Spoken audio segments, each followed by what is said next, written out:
सभी श्रोताओं का श्री रामचरितमानस में हार्दिक स्वागत, अभिनंदन।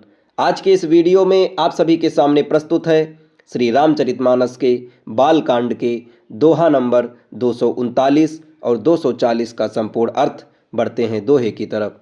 सतानंद पद बंदी प्रभु बैठे गुर पहि जाई, चलहु तात मुनि कहूँ तब पठवा जनक बोलाई। सतानंद जी के चरणों की वंदना करके प्रभु श्री रामचंद्र जी गुरु जी के पास जा बैठे। तब मुनि ने कहा, हे तात, चलो, जनक जी के ने बुलाया है। सीय स्वयंवर देखिए जाई, ईसु काहि धौ देह बड़ाई। लखन कहा जस भाजन सोई, नाथ कृपा तव जा पर होई। चलकर सीता जी के स्वयंवर को देखना चाहिए। देखें ईश्वर किसको बड़ाई देते हैं। लक्ष्मण ने कहा, हे नाथ, जिस पर आपकी कृपा होगी वही बड़ाई का पात्र होगा। धनुष तोड़ने का श्रेय उसी को प्राप्त होगा। हर से मुनि सब सुनि बरबानी, दीन्हि असीस सबहि सुख मानी। पुनि मुनि वृंद समेत कृपाला, देखन चले धनुष मखसाला। इस श्रेष्ठ वाणी को सुनकर सब मुनि प्रसन्न हुए। सभी ने सुख मानकर आशीर्वाद दिया। फिर मुनियों के समूह सहित कृपालु श्री रामचंद्र जी धनुष यज्ञशाला देखने चले। रंग भूमि आए दो भाई, असि सुधि सब पुरबा सही पाई। चले सकल गृह काज बिसारी, बाल जुबान जरठ नर नारी। दोनों भाई रंग भूमि में आए हैं। ऐसी खबर जब सब नगर निवासियों ने पाई, तब बालक, जवान, बूढ़े, स्त्री, पुरुष सभी घर और काम काज को छोड़कर आ गए।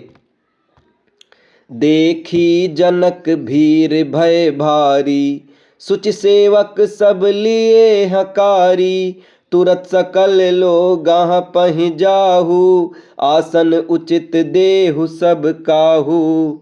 जब जनक जी ने देखा कि बड़ी भीड़ हो गई है, तब उन्होंने सब विश्वास पात्र सेवकों को बुलवा लिया और कहा, तुम लोग तुरंत सब लोगों के पास जाओ और सब किसी को यथा योग्य आसन दो।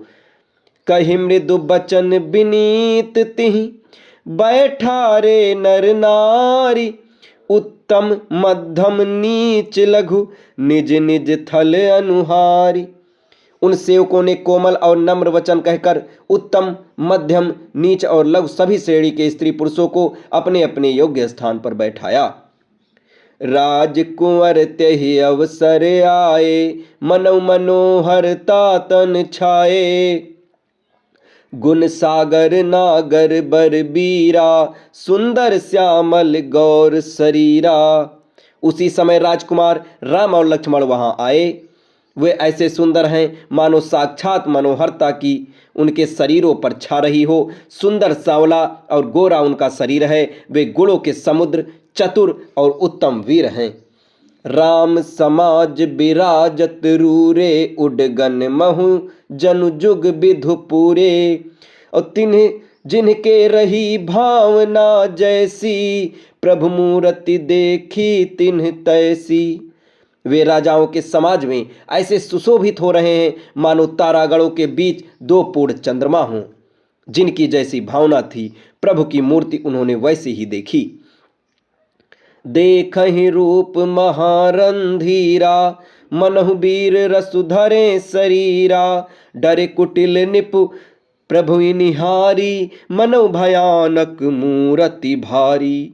महान रणधीर राजा लोग श्री रामचंद्र जी के रूप को ऐसा देख रहे हैं मानो स्वयं वीर रस शरीर धारण किए हुए हो। कुटिल राजा प्रभु को देखकर डर गए, मानो बड़ी भयानक मूर्ति हो। रहे असुर छल छो निप बेसा, तिन प्रभु प्रकट काल सम देखा।